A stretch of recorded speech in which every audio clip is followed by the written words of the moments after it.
Greetings, this is Mystical Empress Sheris Farfalla.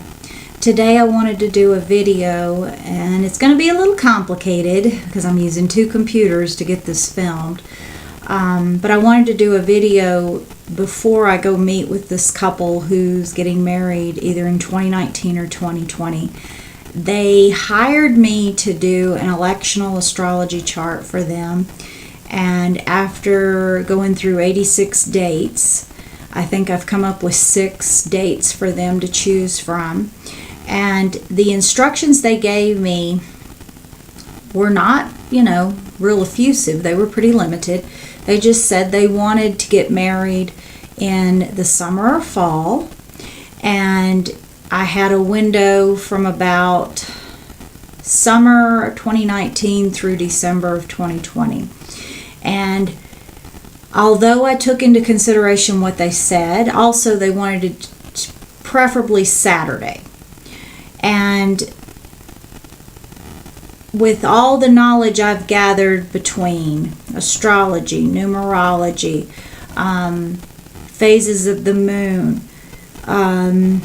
even old superstitions around weddings, I told the girl when she called us, said Friday and Sunday are better days for weddings. Everybody gets married on Saturday, and Saturday's ruled by Saturn, which isn't real auspicious. Friday is Venus and Sunday is the Sun. But so what I did was I figured in weekends, Friday through Sunday, in these calculations, and I hope to give you a smooth video on how I went through this process. It's very complicated, and unless you're a professional astrologer, you would probably have a really hard time overlapping all the different principles and coming up with dates.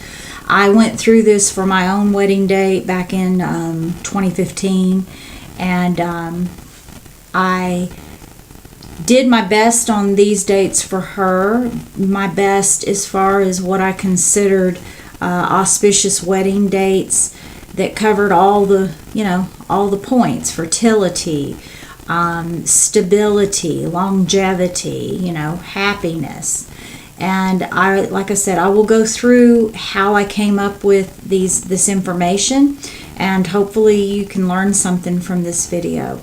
But just bear with me on these computers, because I was trying to film on my iPhone, and it took up all my storage. And if any of you have tried to transfer videos off of iPhones, it's a complicated mess.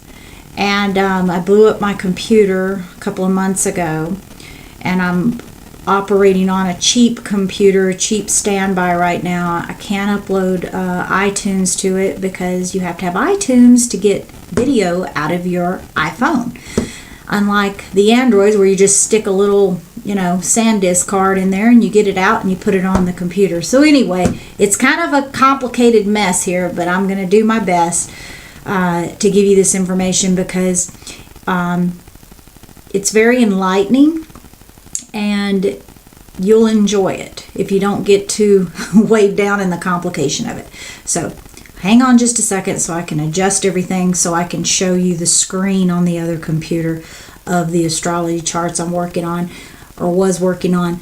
I'll explain it as I go, so even if you can't see it, I'll give you the dates and the time so you can run it yourself if you want a closer up, view of it. Okay, hang on.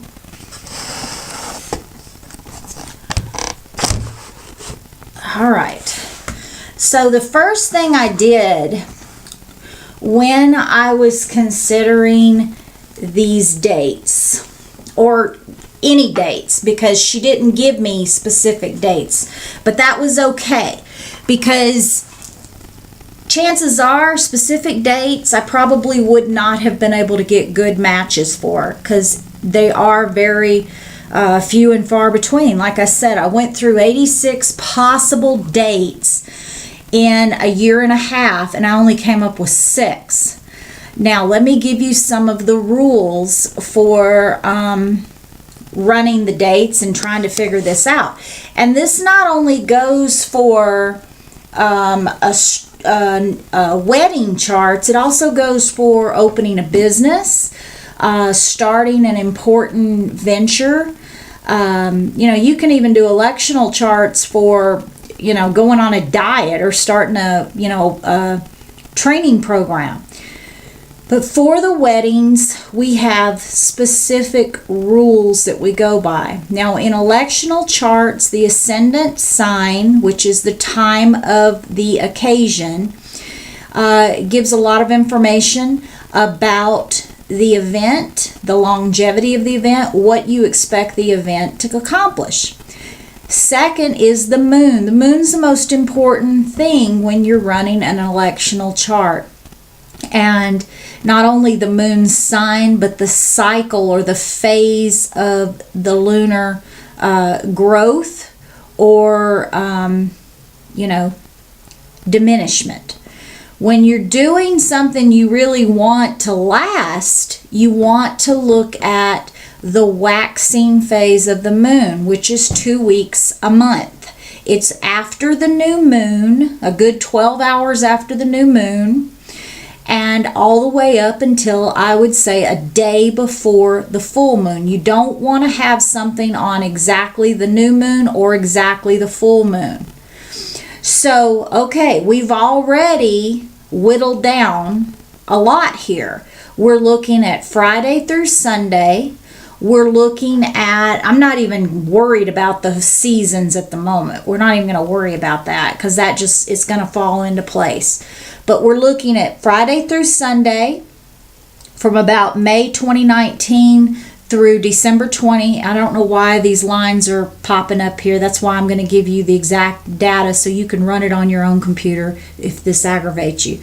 But anyway, okay, so we got that year and a half window, and then we only have about 2 weeks a month when the moon is waxing or growing in light. So we've got that. Next, you don't want a volatile or necessarily a undependable moon sign or ascendant sign. You want an ascendant sign. Cardinal or fixed is good, but fixed would be Scorpio, Taurus, Aquarius, Leo, okay? Cardinal, you don't want Aries because that's volatile and unpredictable. But Libra, Cancer, and Cardinal, Capricorn, Cancer, Libra, and leave off Aries as far as the cardinal signs for your ascendant. Now, personally, I prefer, especially for a marriage chart, I prefer a Taurus, a Libra, or a Leo moon. On the ascendant for marriage, I prefer pretty much, also a Cancer moon's fine. The same thing. A Cancer rising, Capricorn rising, Taurus rising, or a Libra rising. Leo's fine too. Okay, so I deliberately put in a date in this first chart to show you what I don't want. Let me look up here so I can tell you. Let me see if I can get this cheap computer to work with me. All right, so the date is May the 10th, 2019. The time is 2:31 p.m. Denver, Colorado. All right, so first thing this chart gives me is a Virgo rising. Now, Virgo is a mutable sign. We're looking for longevity, dependability, durability. Romance would be nice too. Virgo rising in particular is a mutable sign, so that means changeable.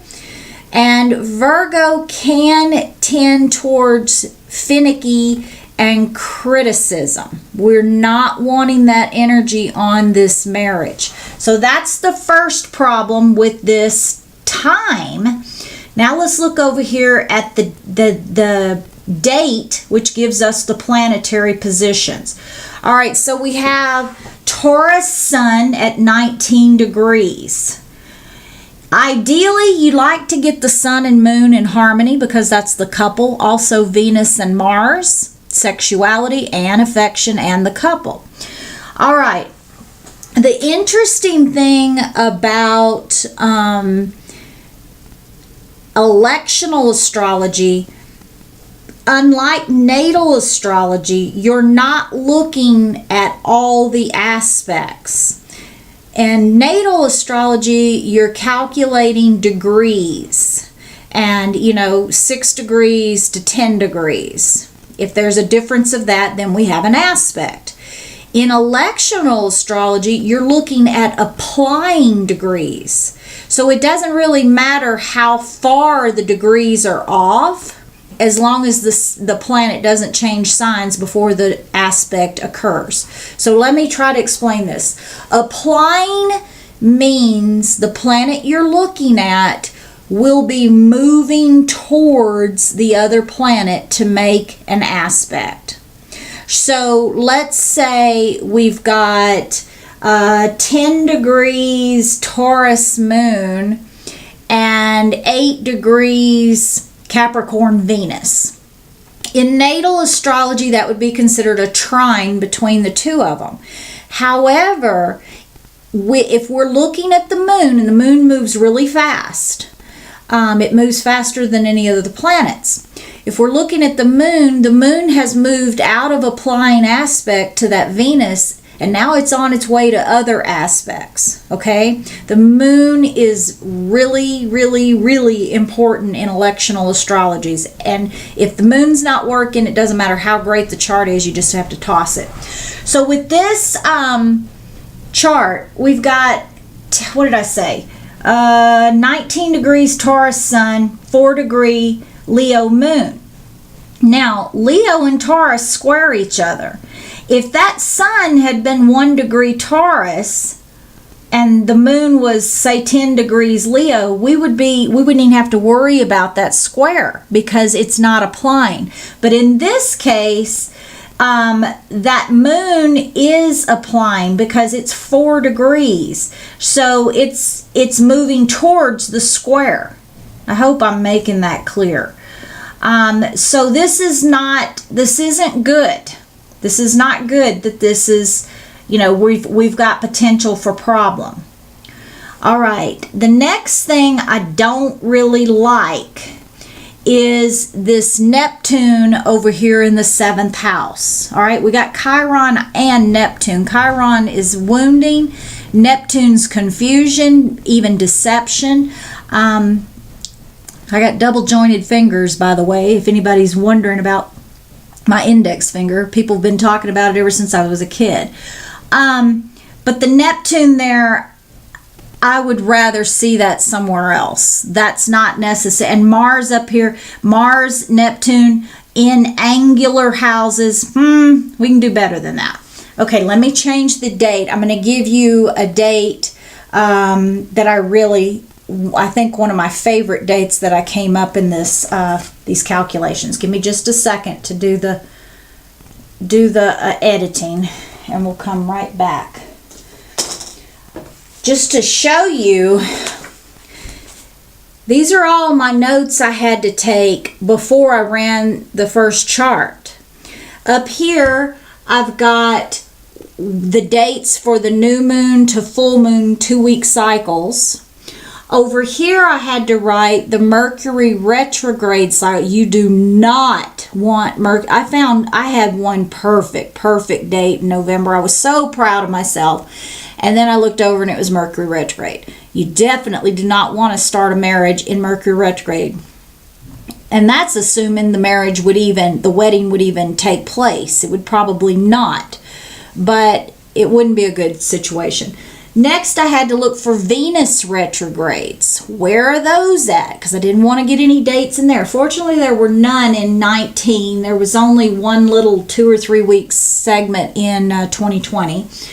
So I had to do all that. I had to do that for 19 and 20 on the moon cycle. So I had to get all that down. Then I had to go look at calendars to find out which days fell between Friday and Sunday. So I ended up with 86 dates that I had to work my way through to see if I could get a decent chart. All right. So the one that I really, really liked was 1/4/2020. And I'm going to put it in. I'm going to show you. This one covered all my bases. I mean, not only astrology, but also numerology. That made me happy. All right, January the 4th of, let's see, January 4th of 2020 at 3:45 p.m. Now you have to play around with the times, and it takes a little time to do it. But if you know what rising sign you're looking for, that cuts down a little bit, and then I'll show you what else you have to look at. Okay, now on the numerology, 1 plus 4 is 5. 2020 is a 4 year. So we come up with a 9. And 9 is a very auspicious number. 9s are evolving up, not devolving. So I was happy with that part. All right, now on this chart, we've got Cancer rising. That's very nurturing sign, and it's also cardinal.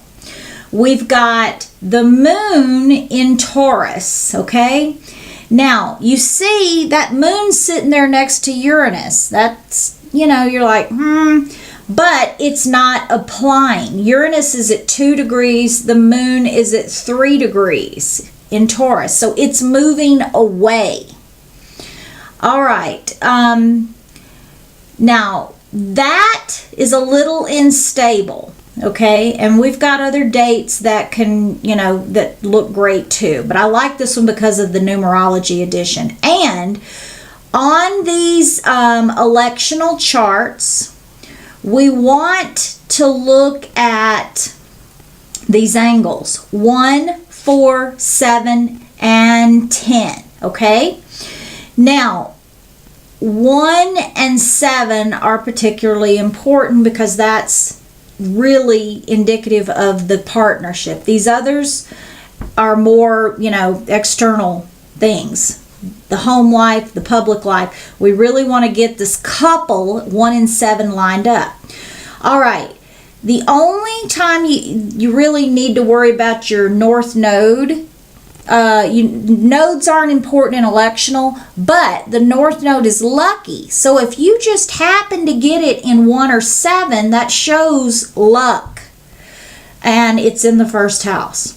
All right, I like that I got all this stuff in the 7th house of marriage. I got the sun, which is blessings. I got Mercury, which is communications, and I got Jupiter, which is the luckiest planet of all 10. This is great. Now let me just check. Okay, good. Jupiter is not in direct opposition to this Cancer ascendant. Cancer's at 1, Jupiter's at 7. Good. All right, so we got blessings raining down on the marriage. All right, let's get back to this moon. Okay, now on the moon is at 3 degrees Taurus, and the sun is at 14 degrees Capricorn. So what does that mean? It means the moon is moving into a trine aspect towards that sun, which is very fortunate. Very good. Also, so we've got the sun and moon happy. Now we have to look at the other aspects that moon makes, and secondary, we got to look at Venus's aspects because she's the love planet, marriage planet, okay?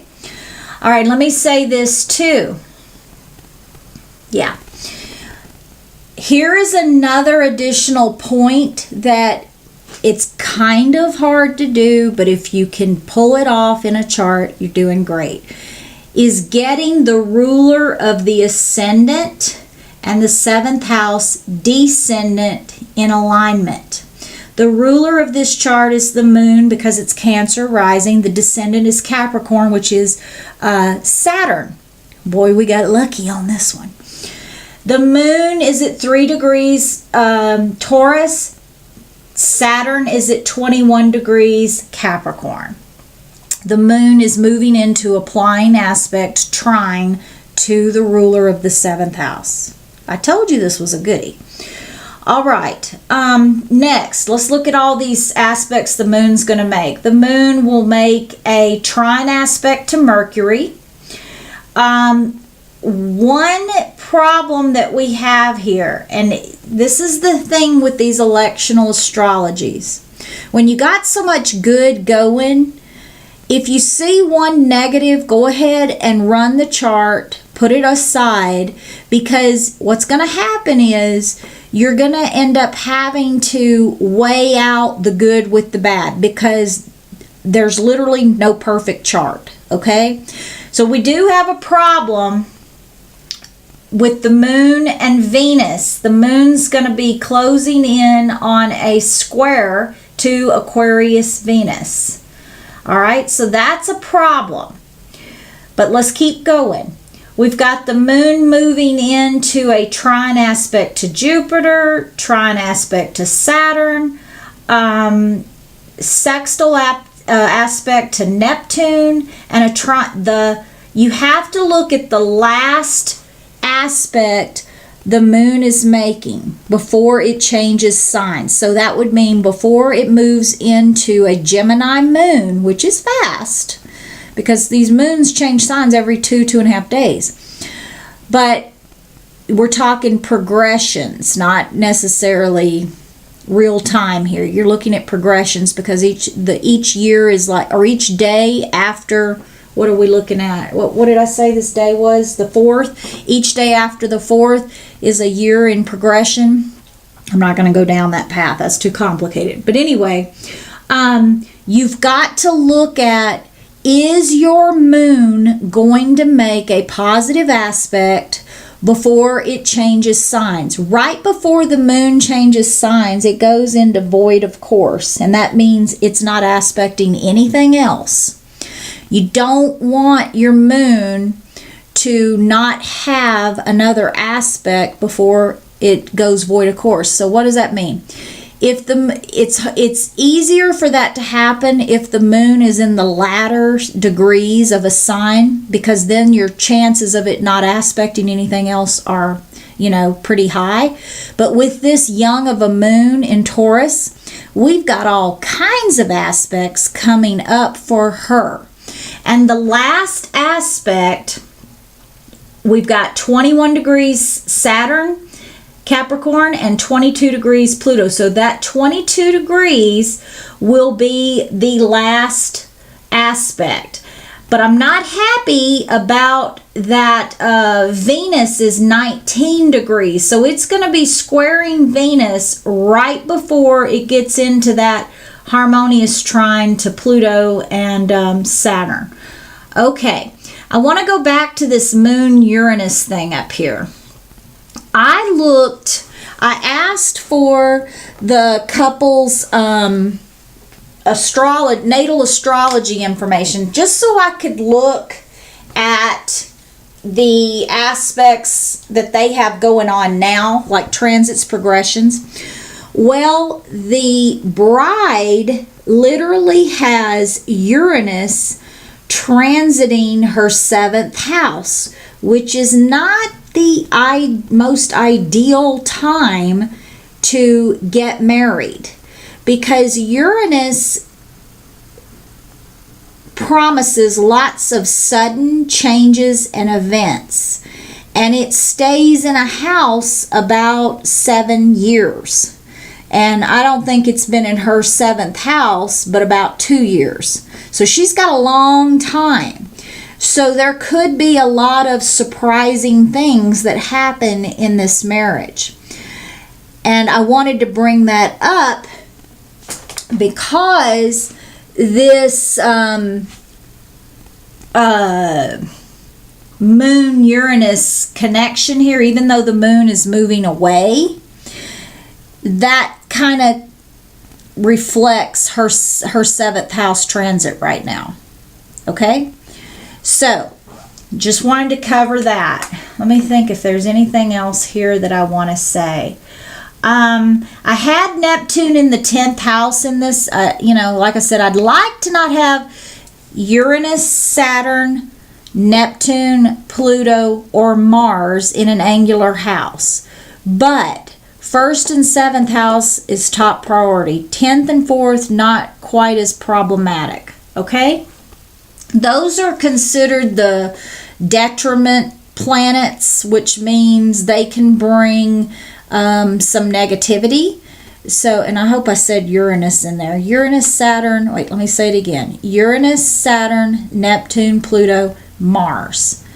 You definitely do not want Uranus in the 1st or 7th house, because that could mean a sudden divorce.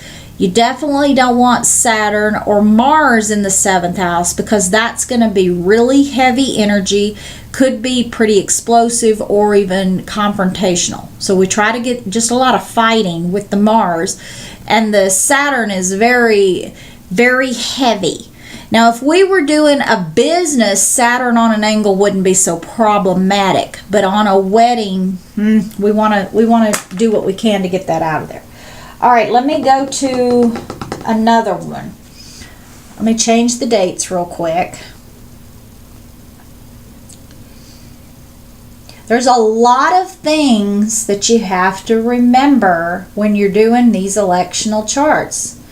And they are not, I've been doing astrology my whole life, and they are not quick, easy charts to run.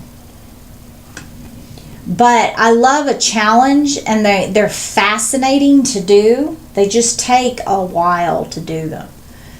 All right, this one's going to be, hang on. No, I want 4 o'clock. 4:15. Now, this is I want to talk about. I'm glad I caught this. All right, this date is going to be November 22nd, 2020. We got a lot of master numbers here. The 11, the 22. All right, November 22nd, 2020, 4:15 p.m.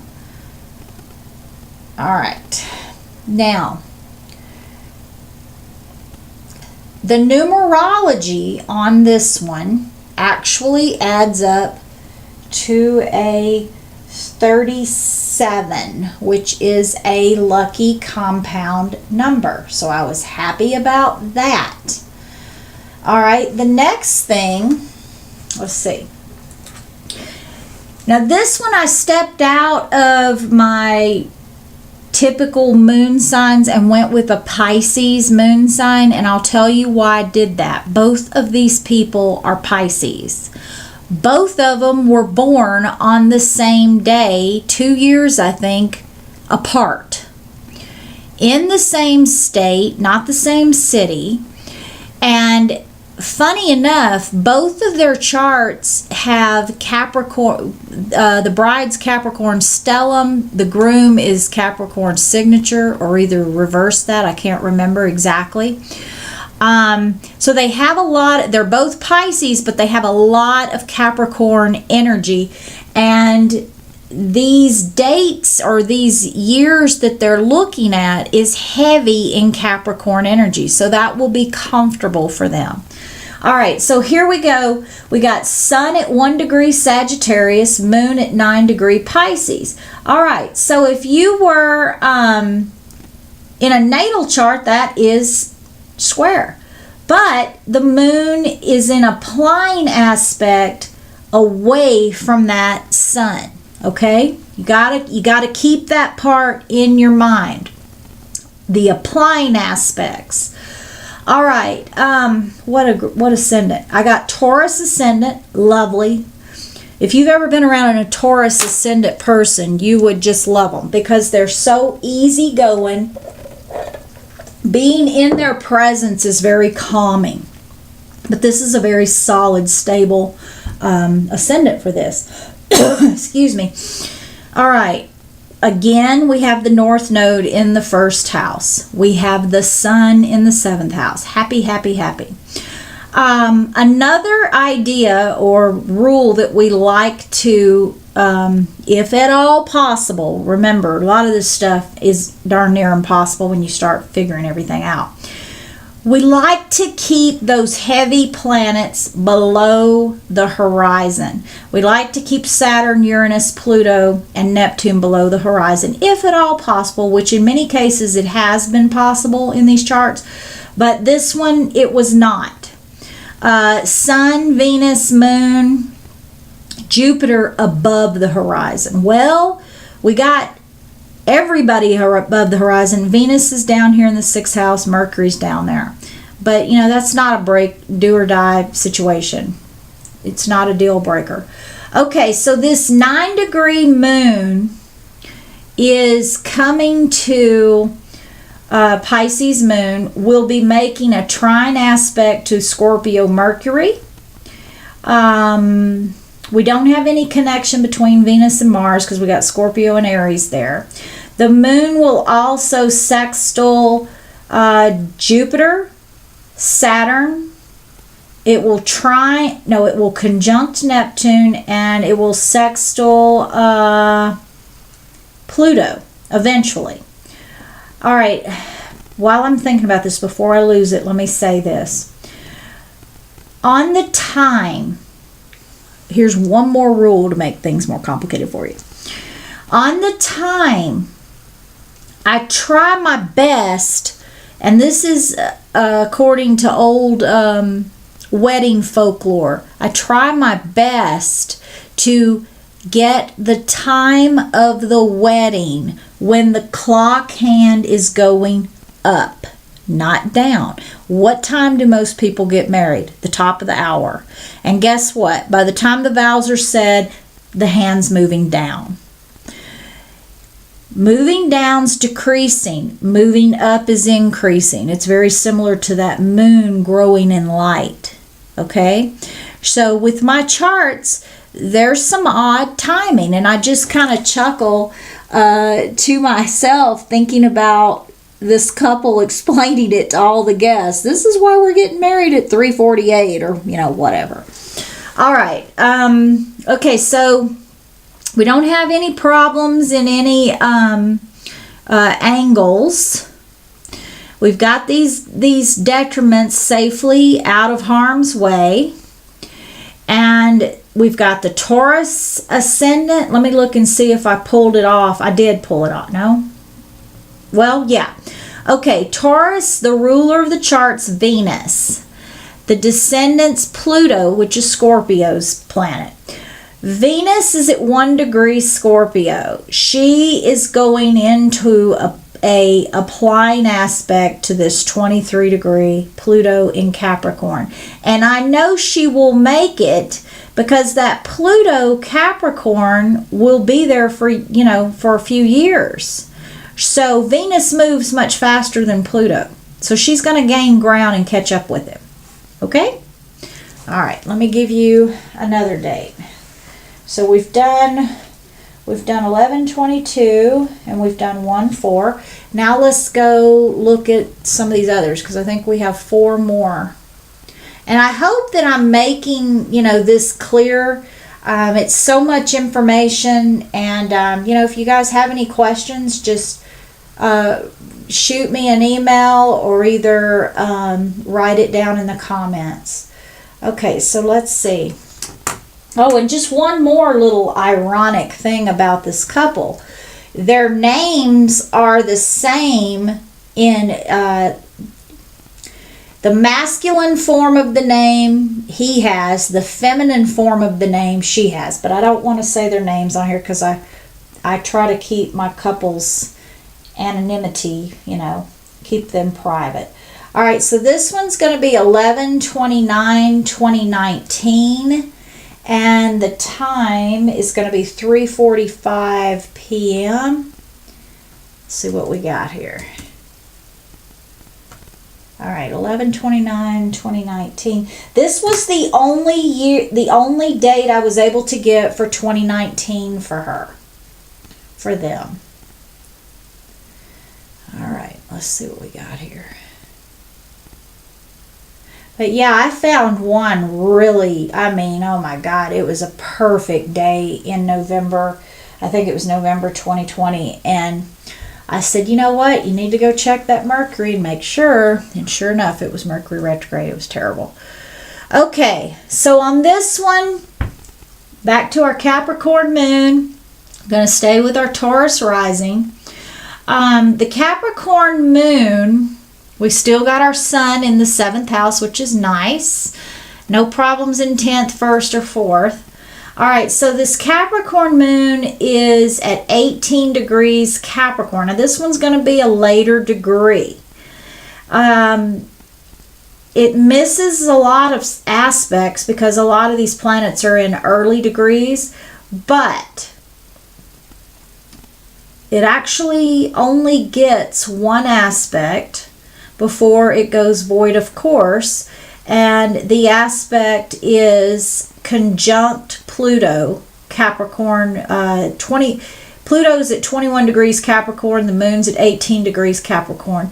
You know, it's not the greatest, but it's doable. Okay? All right, let's go on to the next one.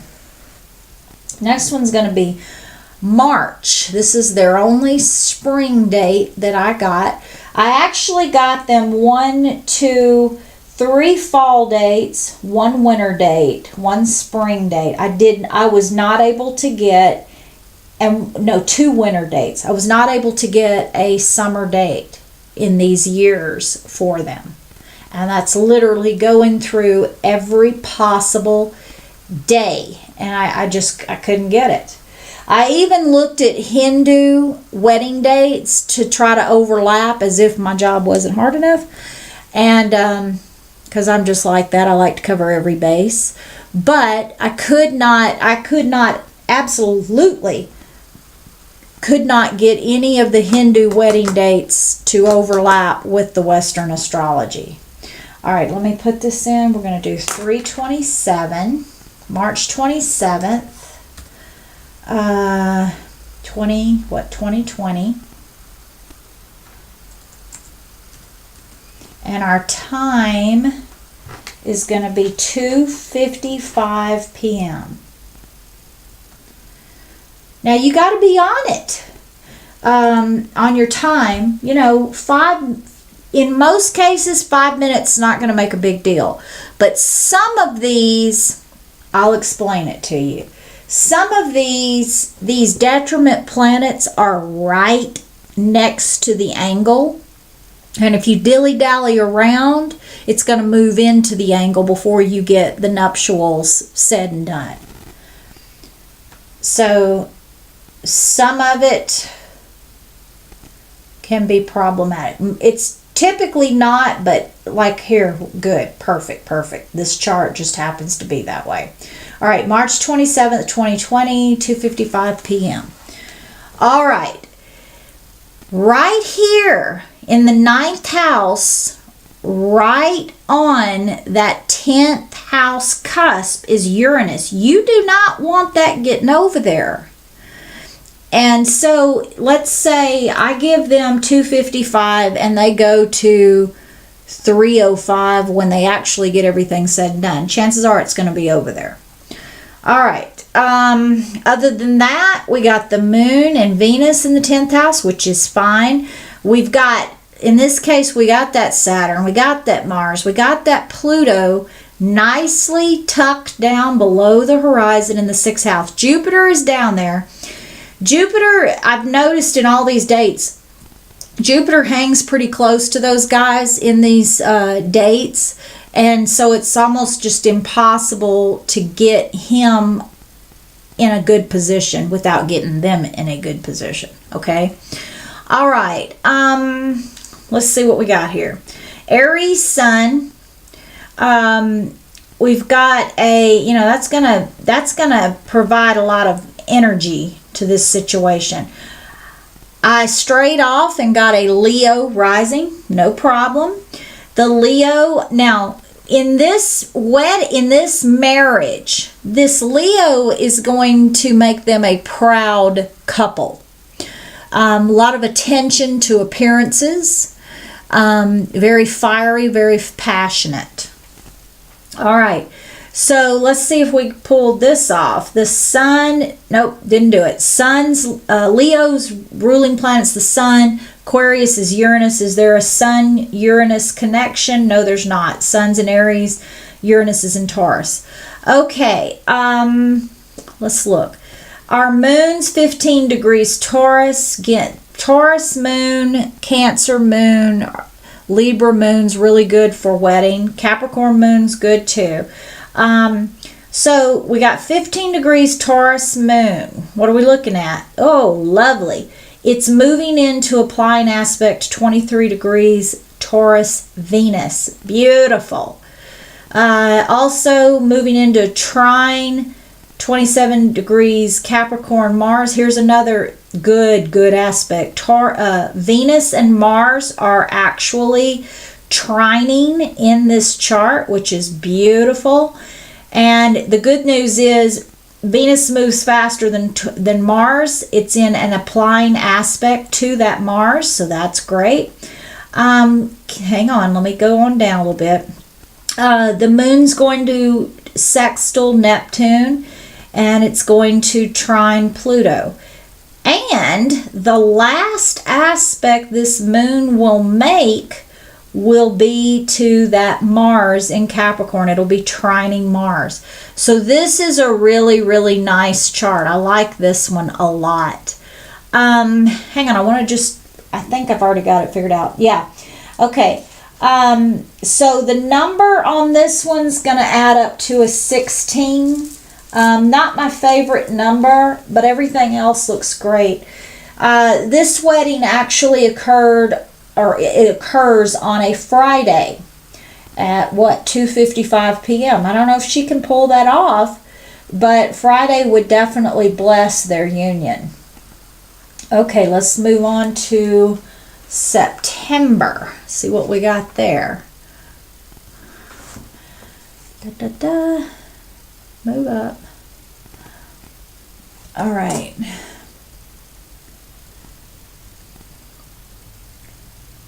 All right, so we're looking at 9/20, and this is actually 9/11 to about 9/21, 22, I think, is the new year on the Ethiopian calendar is closest to the Egyptian calendar, and this is actually when you celebrate the new year. So that's a blessing there.